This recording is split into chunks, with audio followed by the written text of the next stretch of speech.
The transformation in Detroit feels like something out of a basketball myth, the kind of story that looks impossible when measured against the cold numbers of the past but becomes undeniable when you watch the intensity, the speed, and the force this Pistons team now plays with. Teams that once collapsed at the first sign of pressure don't suddenly rise with a 13-2 record. They don't string together 11 straight wins. They don't bully opponents with a top-3 defense or impose their will physically night after night. They certainly don't do it while juggling injuries to nearly every foundational piece on the roster.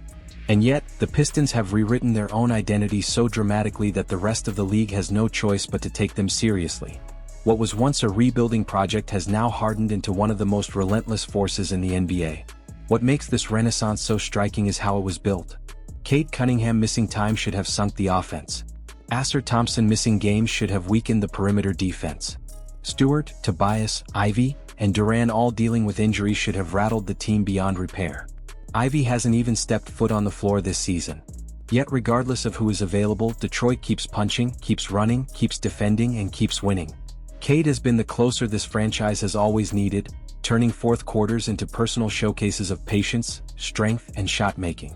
Jalen Duran has exploded so dramatically that analysts once skeptical now search for new language to describe his leap. And the role players, the overlooked names, the two-way signings, the afterthought additions, have become the very heartbeat of this team. Detroit's identity is carved into the numbers now. Second in overall defense. Second in half-court defense. Fourth in net rating. Second in turnover creation.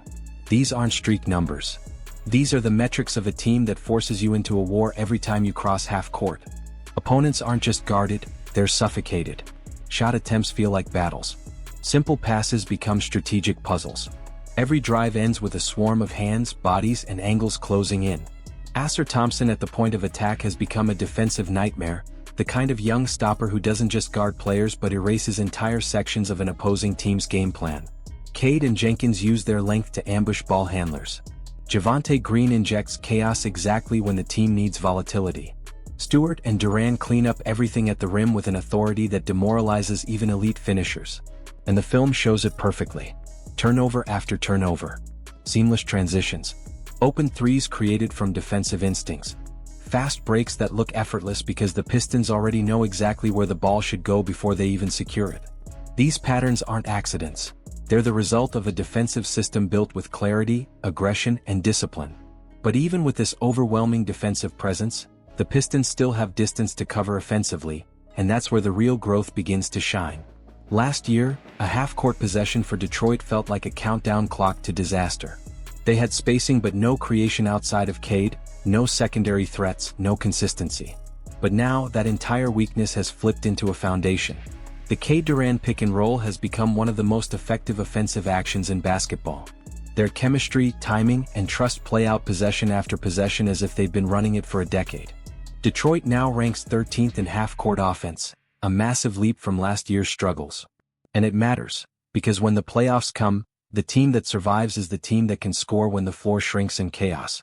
Cade's evolution into a late-game assassin has elevated the entire franchise.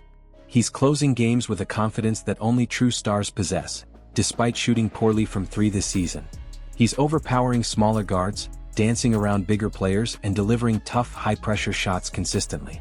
His turnovers are down, his reads improved, and his pace has sharpened to the point where defenders can't anticipate his next move. Meanwhile, Jalen Duran's leap almost defies logic. His stat line alone looks like something from a much older, more polished player.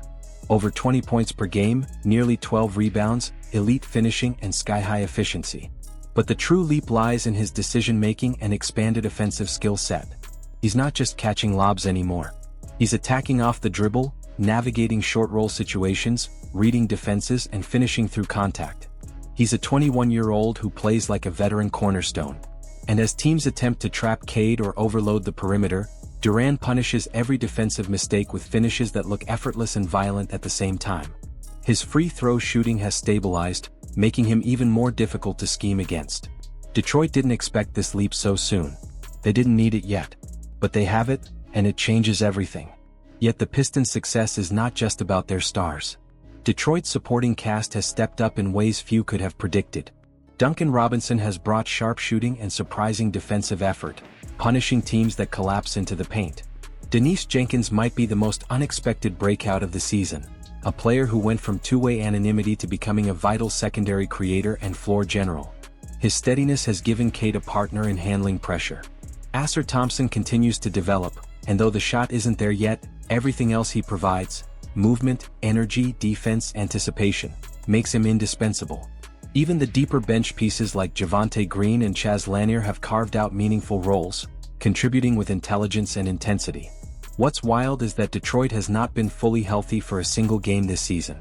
Tobias Harris, Jaden Ivey, Isaiah Stewart, all significant contributors, haven't yet played together in the lineup.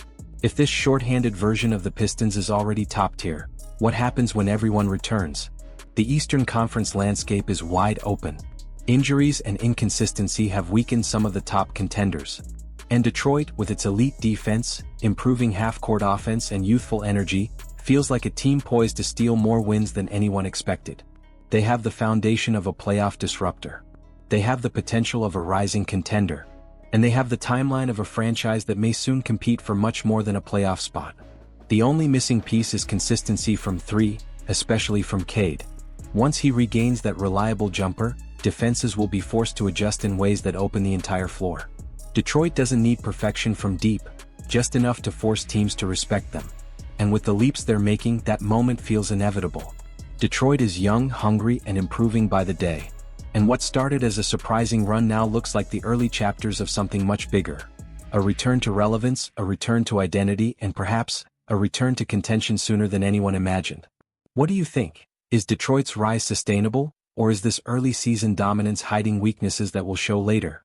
Let me know in the comments, hit like if you enjoyed this breakdown, and make sure to subscribe for more dramatic NBA deep dives. The next video is already waiting on your screen, and trust me, you won't want to miss it.